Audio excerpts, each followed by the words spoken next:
오늘 우리가 읽은 이 말씀은 지난 시간부터 이어왔던 교회에 대한 몇 가지의 이 비유들을 계속 사용하면서 더 발전시켜 가고 있는 이런 부분들이 보이고 있습니다. 지난 시간에 교회를 비유할 때 뭐하고 뭘로 비유를 했었어요? 하나님의 밭, 그죠? 또 하나 하나님의 집, 그렇게 했죠. 그럴 때 이제 하나님의 밭이고, 그래서 오직 씨 뿌리는 자도 있고 물 주는 자도 있고 뭐 밭 매는 자도 있고 잡초 뽑는 자도 있고, 그런데 자라게 하시는 분은 오직 하나님이시다. 그게 하나님의 밭이었죠. 다양한 일꾼들이 주인이 고용해서 삭슬 주고 여러 일들을 맡기지만 결국 이 모든 것을 주관하는 이는 주인이신 하나님이시다라는 것이 이 비유의 핵심이었어요. 그리고 두 번째, 하나님의 집이다. 하나님이 거기 거하는, 하나님이 들어가셔서 사시는 곳, 그것이 교회이고, 이것이 이제 오늘의 주된 이미지인 성전, 집이긴 집인데 아주 특별한 집이죠. 하나님이 그 백성들과 만나시며 거하시며 또 함께 하시는 하나님의 집, 곧 성전이 바로 이 이미지였던 것이죠. 그럴 때 이 이미지에 대해서 이제 먼저는 건축을 할 때 뭐부터 하죠? 그렇죠? 우리는 땅 판다고 하죠. 땅 판다. 땅 파기 시작하면 뭔가가 막 시작되는 거예요. 그럴 때 왜 그러냐면 아주 든든한 기초를 놓기 위해서죠. 건물을 지을 때는 기초 놓는 게 굉장히 중요해요. 그럴 때 지금 아주 비슷하게 10절에 하나님의 은혜를 따라 내가 지혜로운 건축자와 같이 터를 닦아둠에 다른 이가 그 위에 세우나 그러나 각각 어떻게 그 위에 세울까를 조심할지니라. 여러분, 이것은 이제 다른 방식으로도 쓰일 수 있어요. 그렇죠? 이 바울이 전한 우리 주 예수 그리스도, 그리고 우리 주 예수 그리스도에 대한 복음이라고 하는 이 교회의 터. 그런데 이단들은 이것과 다른 터를 놓죠. 그러니까 뭔가가 조금 다르거나 아니면 자칭 자기가 그리스도라고 주장하거나 또는 뭐라고 그랬어요? 그리스도를 대적하는 이들, 이런 것들이 있다고 했죠. 그런데 지금 이 비유는 그런 식의 비유가 아니고 그 터 위에 세울 때 이제 어떻게 세우는가를 조심해야 된다는데 초점이 놓여 있죠. 이 어떻게라는 게 뭐냐 하니까 먼저는 다른 터를 닦아둘 자가 없어요. 그래서 요거를 간단하게 넘어간 다음에 주로 이제 하는 것이 누구든지 금이나 은이나 보석이나 나무나 풀이나 짚으로 이 터 위에 세우면, 그래서 6가지가 언급이 되는데 금, 은, 보석, 나무, 풀, 짚, 그죠? 뭐 이것들은 다 사용될 수 있는 그런 것들이었어요. 그런데 뭐 한 가지를 염두하면 그 중에 어떤 건 괜찮고 어떤 건 그렇지가 않다는 겁니다. 13절에 각 사람의 공적이 나타날 터인데 그날이 공적을 밝히리니 이는 불로 나타나고 그 불이 각 사람의 공적이 어떠할 것을 시험할 것입니다. 이 불시험이라는 것, 하나님이 마지막 심판 때, 하나님의 심판대 앞에서 이 모든 것들이 불로 시험이 될 것이고, 그때 타버리면 15절 불타면 해를 받으리니 그러나 자신은 구원을 받되 불 가운데서 받은 것 같아요. 그리스도의 터 위에 있으니까 아마 구원을 받을 거예요. 그런데 타버리는 것들, 나무, 풀, 지푸라기 이런 것들은 주 앞에서 아무런 상도 되지 못하고 이 땅에서는 그게 인정받았을지도 모르는 그러한 요소가 될 거예요. 그런데 마지막 심판대 앞에서는 아무것도 남지 않는다는 거죠. 뭐가 남습니까? 금, 은, 보석. 얘네들의 특징이 뭐예요? 값비싸다라는 것도 있겠지만, 그죠? 불타지 않는다. 불타지 않는 것, 이런 것들일 수 있어요. 지금 요 이야기에는 두 가지가 좀 겹쳐 있어요. 하나는 건축 자재로서 불타는 세 종류, 나무, 풀, 집. 그런데 타지 않는 세 종류, 금, 은, 보석. 이것과 함께 솔로몬 성전에서, 그죠? 하나님의 성전을 가장 잘 이 땅에서 눈에 보이는 성전으로 드러냈던 그 솔로몬 성전에 보이는 부분들, 눈에 보이는 부분들은 다 금, 은, 보석들로 치장이 됐던. 물론 그 안에 목재, 그죠? 백향목이라는 귀한 목재들이 막 사용되기도 했어요. 그러니까 목재는 쓰면 안 된다 이런 것들이 아니고, 그런데 눈에 보이는 것들은 다 금, 은, 보석. 그러니까 이런 것들을 좀 배경으로도 하고 있고, 그 뒤에 이게 비유죠. 비유고 은유죠. 뒤에 교회가 하나님의 성전이다. 하나님의 성전이 바로 교회다라는 말씀하고 지금 긴밀하게 연결되고 있는 거예요. 이 말씀을 생각할 때 여러분 먼저 첫 번째, 보통 사도 바울이 지금까지 우리가 배웠던 걸로 많이 강조했던 게 뭐냐면 이 터밖에 없다. 바울이 전한 예수 그리스도, 바울이 전한 예수 십자가 복음, 이거밖에는 없다. 이게 대단히 많이 강조되고 반복됐던 걸 볼 수 있어요. 그런데 오늘 사도 바울은 그 위에 각자 수고해서, 애써서, 헌신해서 짓는 것들을 지금 이야기하고 있다. 여기서 이 비유가 돼 있죠. 그래서 나무, 풀, 집 이런 것들 어떤 겁니까? 이것은 한때는 있어 보일지라도 곧 사그러들고 마지막 심판대에서 아무것도 남기지 못하는 것들로 지금 고린도 교회 안에 있는 저 분쟁하고 분열하고 갈등하는 모습들. 근데 이게 뭐 때문에 왔어요? 바로 예수 십자가 복음을 은근히, 결코 버리려고 하지 않았고 버린다고 말하지도 않았어요.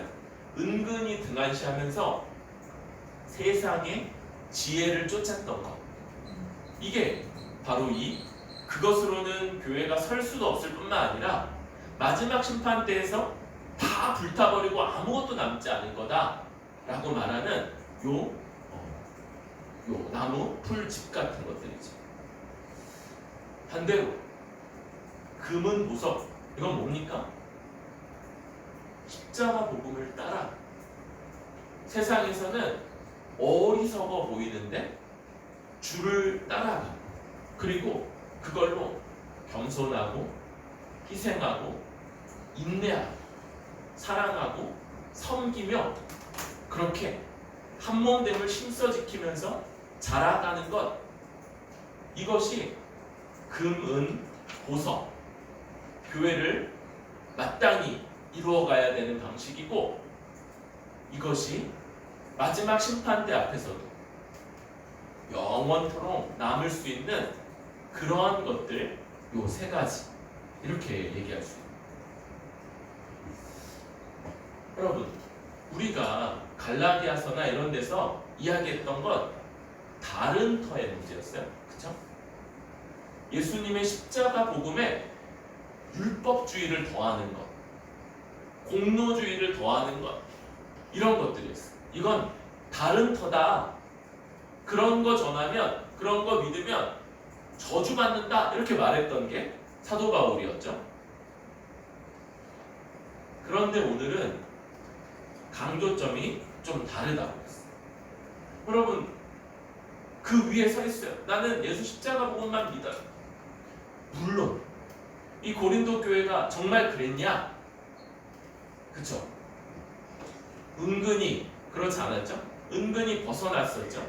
이 둘도 언제나 긴밀하게 연결되어 있다고 볼 수 있는데, 그런데 어쨌든 다른 복음을 명시적으로 막 쫓진 않았어요. 그런데 뭐 하냐면 그 터 위에 합당하지 않게 뭔가를 쌓아가고 있는 거예요. 여기서 사도 바울이 당연시하는 게 뭡니까? 교회가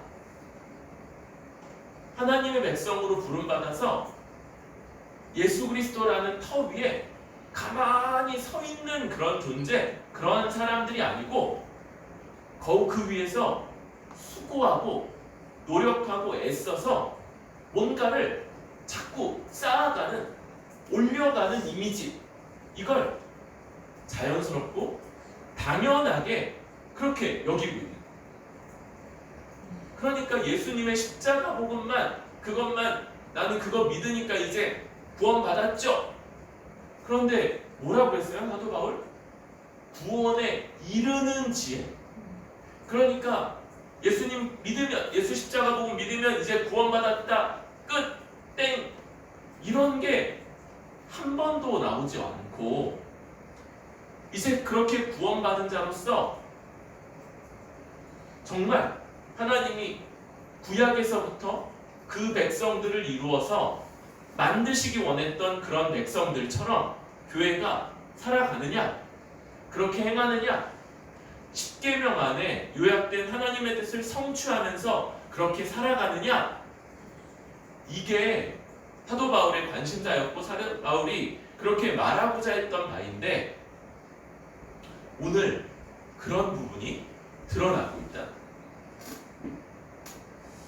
여러분, 한 번 더 이 두 가지 논점을 좀 분리해서 생각해보면요, 어떤 사람들이 자기의 노력, 수고, 애씀으로 나는 구원에 이른다, 이렇게 생각하거나, 혹은 예수 그리스도가 행하신 일, 그 십자가 복음을 믿는 것 외에 뭔가를 덧붙이는 것들, 이것에 대해서 우리가 엄중하게 그거 절대로 구원의 기초, 참된 기초가 되지 못한다, 그거 다른 터다, 이 얘기를 많이 강조를 해왔어요.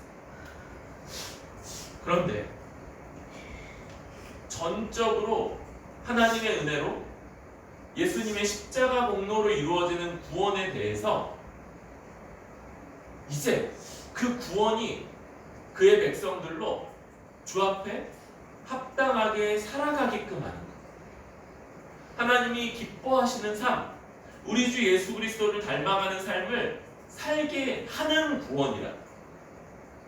구원 그러면 나의 삶과는 아무 상관도 없이 그냥 영원히 천국에 가는 그런 구원이 아니고, 이제 그래서 하나님 마음에 합하게 살아가는 백성이 되었냐? 됐다. 이제 살아가라는 거예요. 그리고 그 살아가는 데는 뭐를 배제하지 않는다고요? 노력, 수고, 애씀, 헌신, 열정, 이런 것들을 거기에 금, 은, 보석이 이런 점들을 강조하고 있다고 볼 수 있죠. 여러분, 우리는 어떤 이제 영적인 흐름 가운데 살아가고 있어요. 몇 년 전에 목사님 한 분이신데 돌아가셨어요. 그런데 그분의 남기신 영상이, 동영상이 더 살아계신 목사님들의 말씀보다 훨씬 더 인기를 많이 끌고, 그 돌아가셨으니까 돌아가신 목사님의 예전 설교를 반영하는 그런 방식으로 드리는 예배에 더 많은 사람들이 모인다, 이렇게 인터넷상에서 아주 많은 인기를 끌었던 목사님이 있었어요. 근데 이제 그분이 그렇게 인기를 끄니까 왜 인기를 끄는지 하는 분석도 좀 나왔거든요. 그런데 그분의 그 강조점 이런 것들이 정적주의 혹은 캐직령성 이런 것과 좀 맞닿아 있다. 그리고 이게 현대 한국교회 성도들에게 잘 맞았던 것 같다, 이런 이제 분석이 나온 거예요. 그러면 캐직령성, 정적주의 이게 뭔지 얘기해야 되죠. 정적 뭡니까? 이렇게 설교 중에 제가 말을 쉬면, 우리 정적은 아니네요. 뭔가 여러 가지 잡음들이 있네. 아무것도 안 하는 거죠. 아무 말도 안 하는 것. 가만히 있는 것. 이게 어떤 거냐면, 어떤 이 신앙이 이렇게 좀 왜곡될 때 나타나는 것인데, 하나님 앞에서 수고하고 헌신하고 애쓰며 살아가는 것보다 우리가 아무것도 안 하는 게 더 하나님께 유익하다고 하는 이런 종류의 가르침. 이해가 되나요? 물론 여기에는 막 신학적인 근거들도 돼요. 뭐냐? 우리는 죄인이고 모든 것이 다 부패했기 때문에 우리가 노력하는 것, 애쓰는 것, 이런 것들까지도 다 그렇게 왜곡됐다. 그러니까 우리가 아무것도 안 하는 게 하나님께 더 유익하다. 여러분, 일면 맞는 부분이 있을 수 있어요. 예를 든다면 아주 어린 자녀, 막 3살, 4살 뭐 이런 아기들이 엄마, 내가 엄마 일 도울게 그러면서 옆에 오면 돕는 것보다는 사실은 일을 더 많이 만들어요. 그런데 여러분, 하나님은요, 그 마음, 그쵸?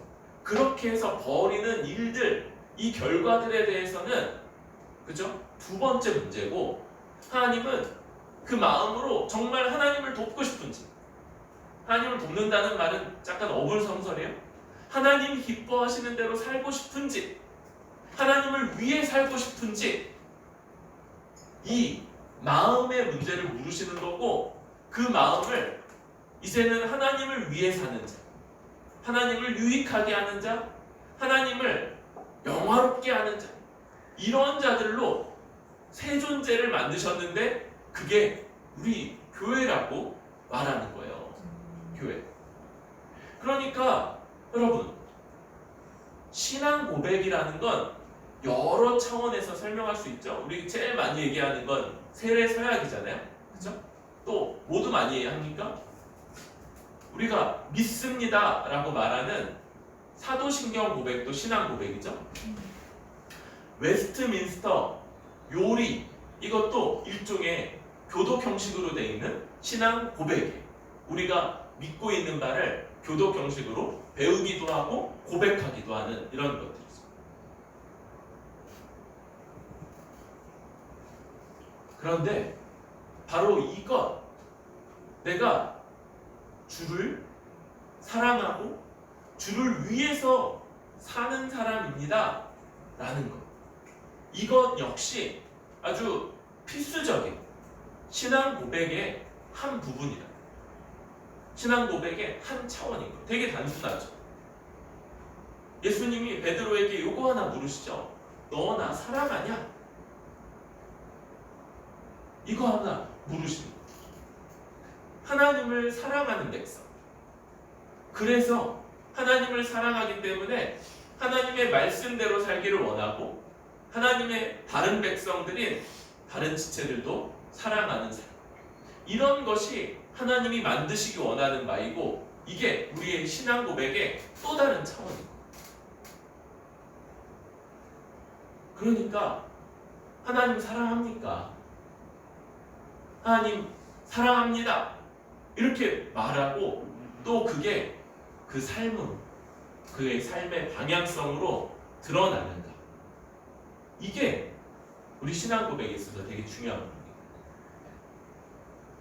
그러면서 하나님은 그렇게 사랑하는 자들에게 그러면 예수님이 물으셨죠? 너 나 사랑하냐? 그리고 나서 뭐예요? 그럼 내 양을 먹이라. 내 양을 돌보라. 그러니까 이게 베드로가 이걸 대단히 잘해서 탁월해서 베드로에게만 이렇게 말씀하는 게 아니라 우리에게 어떤 것들을 요구한다. 말씀은 우리에게 신약 성경은 굉장히 많은 것들을 요구해요. 명령하는 방식. 이것들이 우리가 적극적으로 살아가기를 하나님이 원하시고 요구하시고 명령하시는 거라고 할 수 있는데 이런 것들을 정적주의, 캐직영성은 놓치는 거예요. 왜 이게 어떤 인기를 좀 끕니까? 조금 생각보다 좀 길어지고 있는데 중요한 내용이니까 좀 이어가 볼게요. 여러분, 오늘날 이렇게 너무 자기 삶, 그죠? 자기가 원하는 것, 자기를 위한 일들 이런 것들이 너무 중요합니다.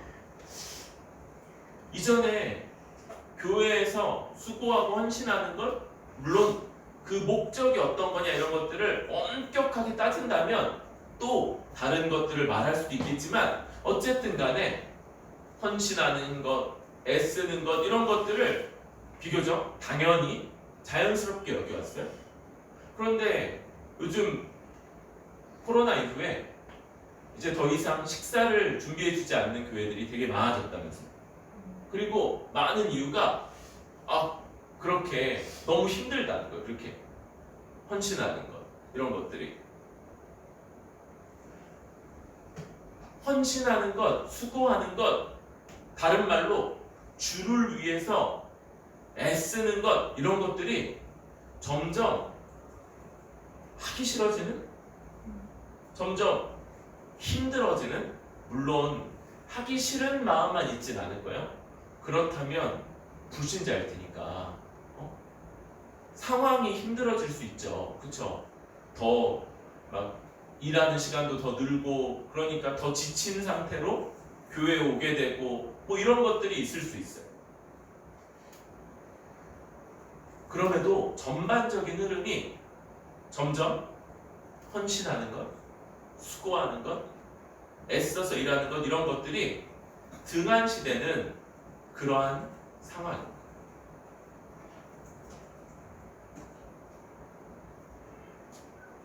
그래서 뭡니까? 지금 그런 흐름을 정당화시켜주는 가르침. 아무것도 안 해도 된다. 뭐 하면 더 그거 죽게 불편하고 주님 어렵게 만드는 거고 우리는 가만히 있는 게 최선이다 라고 말해주는 이 정적주의 혹은 이런 계열의 가르침들이 인기가 있었다는 그런 분석이에요. 여러분, 이 남의 얘기가 아닌 거예요. 우리 자신들에게 이 말씀을 비추어 볼 때 주를 위해서 수고하고 헌신하는 것 이런 것들이 뭐라고요? 당연하다. 기본적이라. 사도 바울이 전제하고 있어요. 누구나 다 예수 그리스도라고 하는 터 위에 다 뭘 쌓으면서 세우면서 살아간다. 교회는 그렇게 수고하며 애쓰며 헌신하면서 살아갑니다. 그런데 뭡니까? 여러분 겉보기에는 이게 확 드러나지 않을 수 있어요. 이게 나무인지 풀인지 짚인지. 근데 알아요, 여러분? 뭐냐면 오랜 기간을 그 사람에 대해서 깊이 알아가면서 그렇게 살아가니까 알아. 아, 이건 저 사람에게 정말 저 사람이 애써서 수고해서 헌신해서 하는 모습은 아니구나라는 것들이 이제 판단이 되는 거죠. 물론 아니에요. 저는 이게 정말 주 앞에 최선을 다하고 있는 거예요. 이렇게 말할 때 아, 그렇구나 라고 한편으로는 이제 인정도 하죠. 왜 우리가 그 사람의 마음을 완전히 다 안다고 말할 수는 없으니까 그 말을 인정을 하는 거죠. 그럼에도 불구하고 정말 마음을 다하는데 그 정도인가 하는 이런 고민도 하게 되는 거예요. 여러분, 우리 금, 은, 보석, 여러분 우리에게 있어서 그냥 남는 것, 가치 없는 것, 이런 것들을 주 앞에서 헌신하거나 또 주의 몸된 교회를 위해서, 주의 몸된 교회를 세워가기 위해서 그렇게 하는 것이 아니라 금, 은, 보석, 나중에 하나님 앞에 섰을 때 그게 나에게 정말 가치 있는 것이었는데, 정말 귀중한 것이었는데 내가 그것을 주님의 몸된 교회, 주님의 뒤에 나오지만 성전을 세워가는데 내가 그런 것들을 드렸습니다 라고 하는 거예요. 말 안 해도 주님이 아세요. 그리고 그런 것들만 주 앞에 남을 거예요. 나무, 집, 풀, 이런 것들 다 불타버리고 아무것도 주의 이 성전으로서의 교회를 세워가는데 아무것도 기여하지 않았구나, 아무런 것도 유익이 없었구나 라는 이런 생각들로 주님 앞에 아주 부끄러울지도 모른다. 다시 한번 얘기하지만 여러분, 우리 그쵸? 금, 은, 보석과 같이 우리에게 있는 아주 귀한 것들, 요즘 뭐가 그렇게 귀합니까? 뭐니 해도 돈이죠. 돈 내는 것, 돈 쓰는 것, 이런 것들이 언제나 쉽지 않고 언제나 그죠. 요즘에 시간 드리는 것, 주 앞에 이렇게 시간을 떼어서 그것들을 드리고 뿐만 아니라 이걸 지켜내는 것, 이런 것들이 쉽지가 않죠. 관심, 누구에게 관심을 기울이고 묻고 그것들로 뭔가를 내가 도울 것들이 있는지 없는지 파악해가는 것, 이런 것들이 에너지, 수고스러움, 이런 것들을 다 요구하는 그런 것이고, 이런 게 바로 하나님 앞에서 금, 은, 보석 같은 걸로 남게 되지 않나 싶어요. 여러분, 그럼에도 불구하고 이 강조는 또다시 내가 이렇게 주 앞에 나의 소중한 것을 바쳤으니까, 소중한 것들을 들여서 주의 몸된 교회를 세워가기 위해서 애쓰고 헌신했으니까 이것들로 주 앞에서 평가받기를 원합니다 라는 이 마음, 공로주의라고 했어요. 이 공로주, 이것이 우리 안에 또 다른 싸움의 영역이 될 거예요. 그러면 아무것도 안 할 거예요. 정적주의. 이 사이에서의 우리의 씨름이 이어질 거다. 그리고 얼마나 주님이 우리를 위해서 행하신 일이 얼마나 크고 위대하고 대단한 것인지, 우리와 똑같은 마음, 우리처럼 똑같이 자기 자신을 돌보고 아끼고 보호하고자 하는 그런 마음, 심정을 가지고 자기를 그 고통스럽고 그 저주스러운 십자가에 내주는 이런 선택을 하는 그러한 모습, 이 주님의 이 행하심과 이것이 이루어내는 것들이 얼마나 크고 얼마나 위대하고 놀라운지, 그리고 그것이 우리 삶의 각 부분에, 교회의 각 요소에 어떻게 영향을 끼치는지까지 알아갈 때 이런 오해들, 공로주의에 치우쳐지거나 아니면 정적주의에 빠지거나 이러한 것들이 덜해질 수 있지 않을까. 오히려 이 복음의 이 견고한 터, 견고하기만 한 게 아니라 지극히 풍성하고 또한 아주 우리 삶의 모든 문제들에 마땅히 생각해야 될 방향과 그 가르침을 주는 이러한 내용들로 잘 연결돼서 이 주 앞에서, 그래서 정적주의에 빠지지 않고 공로주의의 위협에 넘어가지 않으면서 수고해서 쌓아가고, 그런데 저요? 아무것도 한 게 없는데요? 이렇게 말할 수 있는 그런 우리들 될 수 있기를 바랍니다. 그러면서 이제 16절, 17절 본격적으로 너희는 하나님의 성전인 것과 하나님의 성령이 너희 안에 계시는 것을 알지 못하느냐? 이렇게 말하면서 이제 아까부터 얘기했죠? 밭, 집, 그리고 집 중에서도 구체적으로 하나님이 계시는 성전이라고 하는 이렇게 이미지가 이어져 오고 있습니다. 여러분, 제일 먼저 이 얘기를 안 하고 싶은데, 예배당을요 성전이라고 부르는, 예배당 혹은 교회당을 성전이라고 부르는 이러한 것들이 오늘날 성전의 가장 큰 용도인 것 같아요. 다시요, 예배당, 교회당, 이게 뭡니까? 우리가 보통 쭉 보면 무슨 교회라고 붙어 있죠. 그죠? 그 건물 자체, 그죠? 이 건물 자체가 성전이라고 불려지는 것. 그래서 어떤 교회들 같은 경우에는 뭐 제1성전, 제2성전 뭐 이렇게도 부르고 이러는 것들, 이게 성전의 제일 큰 어떤 이 오용, 잘못 사용하는 용법 중에 하나인 것 같아요. 그래서 심지어 이제 목사님들 중에도 어떤 분들은 되게 당연스럽게 성전 건축하셨네요 뭐 이렇게 얘기를 하든가 이러한 모습들을 이렇게 할 때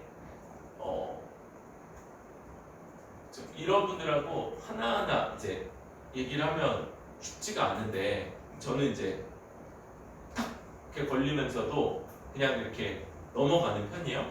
그리고 이제 제가 말하게 되면 그렇군요, 예배당이 아주 훌륭하네요 뭐 이렇게 얘기한다든지. 그러면서도 여러분, 사람은요, 하나님은 사람에게 육신이라고 하는 물리적 측면을 부여를 하셨어요. 그래서 우리는 공간에 영향을 받는 사람입니다. 여러분, 이렇게 자기가 살아가는 삶의 영역들이 이렇게 잘 정돈되고 깨끗하고 그러한 사람이라면, 그러한 사람은 좀 내면적으로도 질서가 있고 그러한 사람일 가능성이 높아요. 반대로 자기가 살아가는 삶의 영역, 이런 것들이 아주 막 이렇게 정리되지 않고 질서가 없고, 그렇다면 그 내면 또한 그럴 거다, 그럴 가능성이 높다라고 이렇게 우리는 여길 수 있겠죠.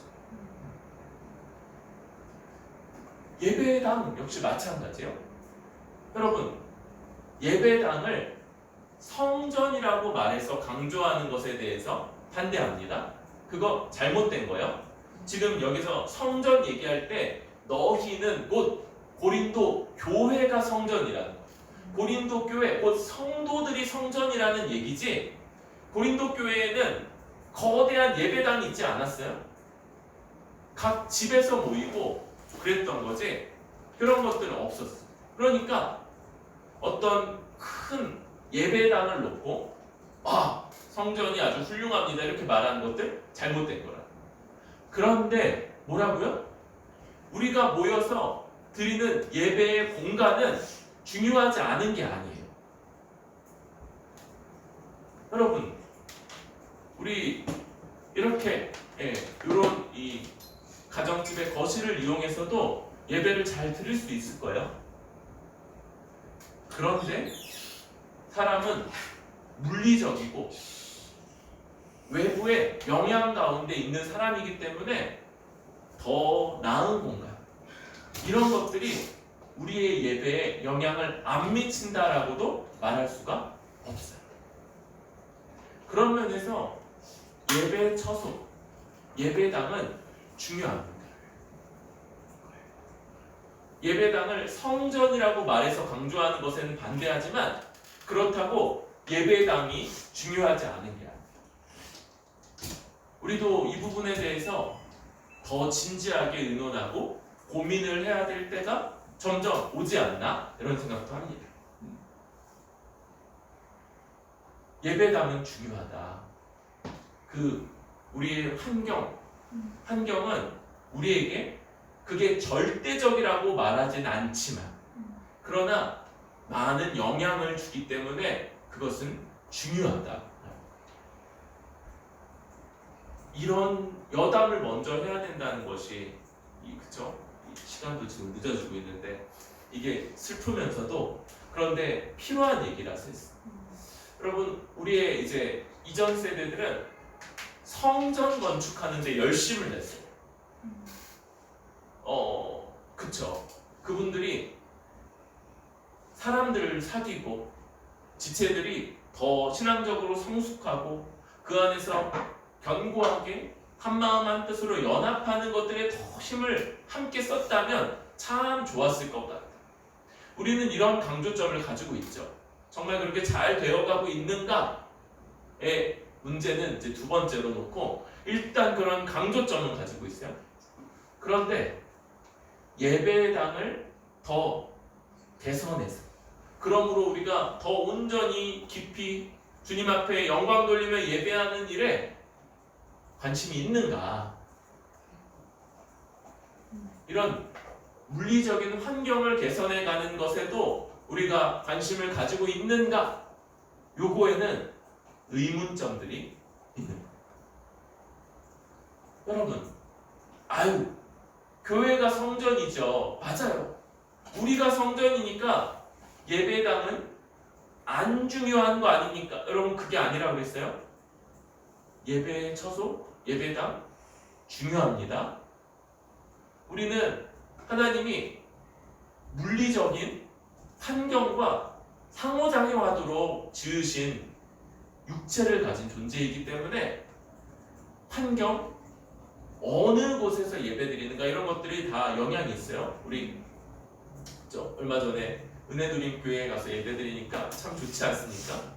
사실 이렇게 막 대단히 이렇게 깔끔하고 그렇지만 되게 크고 막 그런 예배당 아니면서도 그럼에도 그렇게 예배드리는 것도 되게 좋았던 것 같아요. 우리 이렇게 환경을 변화시키고 더 합당하게 예배할 수 있도록 하는 부분도 우리가 함께 계속 고민해 갈 수 있기를 바랍니다. 그런데 이제 본론인 거죠. 지금 6절은 질문의 형태를 하고 있어요. 너희가 하나님의 성전인 것, 이게 뭐냐? 뭘 의미하냐? 하나님의 성령이 너희 안에 계시는 것, 이거 같은 거죠. 그거 알지 못하느냐? 여러분, 질문의 형태로 돼 있는데 고린도 교회 성도들이 안다는 거예요? 모른다는 거예요? 그쵸? 당연히 알아야 되는 거라는 거죠. 당연히 알고 있는 것, 아는 걸 전제하고 있는 질문, 수사학적 질문이라고 하죠. 이거 강조하기야. 니네 이거 다 아는 건데 왜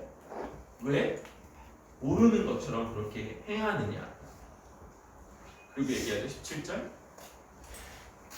누구든지 하나님의 성전을 더럽히면 하나님이 그 사람을 멸하시리라. 하나님의 성전은 거룩하니 너희도 그러하니라. 여러분, 교회가 더럽혀져서는 안 될 하나님의 성전이라는 거예요. 여러분, 이 성전과 하나님께 속한 이런 것들을 더럽히지 않기 위한 방법 하나가 구별과 분리였어요. 구별과 분리. 어떤 겁니까? 특별한 사람들, 누구요? 제사장들이 뽑혀서 거기 가서 섬기는 동안에는 특별한 옷을 입죠. 특별하다는 건 분리됐다는 거죠. 다른 일반 백성들은 입지 않아요. 입을 수도 없어요. 그런 옷을 입고 그들만 먹는 특별한 음식을 먹고 그러면서 그 직무를 맡은 동안을 살아갔던 거예요. 또 성막에 특별하게 만들어진 기구들을 사용하고 거기서만 사용하는 거예요. 그리고 그 사람들만 만지는 이 구별, 분리, 이것이 원래 하나님이 거룩하게 선택하신 것들을 거룩하게 유지하던 방식이었다.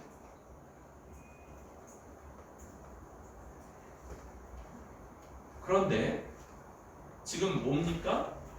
하나님의 성전을 더럽히면, 우리 이 얘기도 해줬죠? 이 세상을 두 가지로 구분했다고 그랬죠? 부정한 것과 정결한 것. 이 부정하다는 건 더럽혀졌다라는 거죠. 더러운 것과 정결한 것. 그런데 이 정결한 것 가운데 하나님이 택하셔서 쓰시는 것, 이게 거룩한 거고 그러지 않은 것들이 있는 거죠. 이런 구분들이 성경에서 있어 왔던 거예요. 그런데 지금 이걸 어디에요? 교회 공동체에 적용을 해서 말씀을 하고 있는 겁니다. 하나님의 성전을 더럽히면 하나님이 그 사람을 멸하시리라. 하나님의 성전은 거룩하니 너희도 그러하니라. 하나님의 성전인 너희들 거룩하고 거룩함을 지켜가야 돼요. 반대로 그것을 훼손하는 자, 더럽히는 자는 심판을 받는다. 이게 지금 이 고린도 교회, 하나님의 성전인 고린도 교회를 향한 대단히 엄중한 경고인 겁니다. 여러분, 우리 안에 하나님의 성령이 거하는 걸 알고 있습니까? 하나님의 성령이 우리 안에 계실 뿐만 아니라 우리를 통해서, 우리를 이끄시고 우리를 통해서 하나님의 뜻을 이루어가는 분이심을 알고 있습니까? 그리고 그러하기에 내가 성령의 인도함을 받기 위해서 애써야 되고, 성령이 인도하셔서 하나님의 뜻을 성취하는데 내 자신을 드리기 위해서 또 판단하고 결정하고 애써서 살아가야 된다는 건 역시 알고 있습니까? 반대로 여러분, 그러지 않다면 그냥 우리가 세상에서 배운 방식대로 겉으로는 인사하지만 그러나 실제적으로 돕고 섬기며 함께 연합하려고 하는 마음이 하나도 없고 그냥 그렇게 그냥 주일에 함께 뭐 1시간 반 그죠, 우리는 식사도 같이 하고 하니까 좀 더 지내지만 그렇게 모여서 그렇게 시간 보내고 그리고 끝인 이러한 것들이 만약 세상에서 우리가 다른 사람들을 대하는 방식이고 세상에서 그냥 살았던 삶의 방식의 연장선에서 교회를 대한다, 교회 지체들과 관계를 맺는다면 그래서 그 결과로 분열하고 갈등하고 반목하고 이 반대 사랑하고 섬기고 연합하지 않는다면, 용납하지 않는다면, 그러면 하나님의 성전을 더럽히는 일이고, 그러한 자를 하나님이 멸하실 것. 굉장히 무서운 말이죠. 하나님이 심판하실 것. 교회에 합당하지 않기 때문에 아마 하나님이 교회 안에서 제거하시겠죠. 교회 안에서 그 사람이 그 안에 있지 않도록 하시게 됩니다. 여러분, 우리는 교회 안에 먼저는 굉장히 약점이 많고 연약하고 부족한 사람들이 모여 있다고 했어요. 딴 사람이 아니라 제 자신 얘기고요. 또 어느 한 명도 그러지 않다고 말할 수 없어요. 그러니까 우리가 만들어내는 여러 가지 문제들, 이런 것들이 우리 가운데 있어요. 뿐만 아니라 우리는 적대적이고 또 충돌하는 그런 세상 가운데 살아가면서 신앙을 지키기 위해서, 또 믿음을 따라 마땅하다고 여기는 바를 지키기 위해서 분투하며 또 살아가야 되는 그런 씨름들이 놓여요. 뿐만 아니라 교회도 이 세상에서 여러 가지 문제들을 안고 그것들을 하나하나 다 답이 다 놓여 있으면 얼마나 좋겠어요. 그런데 그러지 않고 하나하나 깊이 고민하며 기도하며 또 함께 의논하면서 풀어가야 되는 문제들이 계속 있는 거예요. 그럼에도 지금 여기서 더럽히는 게 뭡니까? 세상의 원리, 세상의 방식들을 가지고 와서 이거 늘 이렇게 풀어왔어요. 이렇게 하니까 잘 되더라고요. 그런 방식으로. 물론 그죠? 세상과 교회에도 연속성이 있기 때문에 하나님이 세상에도 은혜를 베푸시고 교회에도 특별한 은혜를 베푸시기 때문에 그런 것들이 완전히 다 터부시 될 필요는 없다고 봐요. 그럼에도 불구하고 그걸 그대로 가지고 오는 것. 이게 예수 그리스도의 십자가 은혜와 어떻게 관련되는가, 이런 것들을 진지하게 묵찰하지 않은 채 그냥 세상에서도 답이었던 것들을 교회에서도 답으로 가지고 오는 방식, 이런 것들이 우리에게 교회를 더럽히는 요소들이 될 거다. 이런 것들이 용납되어서는 안 되고, 우리가 구별, 분리, 그래서 구별돼 있어요. 세상에 통용되는 원리가 우리 안에서는 통용되지가 않아요. 세상에서 지혜롭다 말하는 것들, 이 다음 얘기인데 아마 다음 시간에 해야 될 것 같아요. 그것들을 어리석다 여기, 오히려 어리석은 걸 적극적으로 선택해야 되는 것까지 가는 것, 이것이 거룩한 공동체를 거룩하게 지켜가는 방식이다라는 것들을 우리가 함께 잘 부여잡을 수 있기를 바랍니다. 오늘 이렇게 말씀을 보면서 우리가 이 지어져 가는 집이라는, 지어져 가는 성전이라는 이 이미지를 잘 기억했으면 좋겠어요. 그 위에 여러분 모두가 수고하고 애써서 쌓고 있는데, 금, 은, 보석으로 수고하며 애써서 쌓아서 주 앞에서 주님 받으시기 합당하며 아름다움, 가치 있음, 이러한 것들을 잘 쌓아갈 수 있길 바랍니다. 그럼에도 불구하고 내가 쌓은 것들로 주 앞에서 인정받고자 하는 이 공로주의의 위험을 우리가 맞서야 되는 거죠. 우리가 거룩한 공동체라는 것들을 기억하면서 구별되고 또 세상의 원리들로부터 분리된 그런 공동체라는 것들을 기억하고, 그냥 늘상 살아왔던 방식대로가 아니라 주 안에서 새로운 존재로, 그래서 새로운 방식들을 고민하고 고찰하고 함께 찾아가는 그런 공동체로 주 앞에서 서가는 뿌리 깊은 교회 될 수 있기를 바랍니다.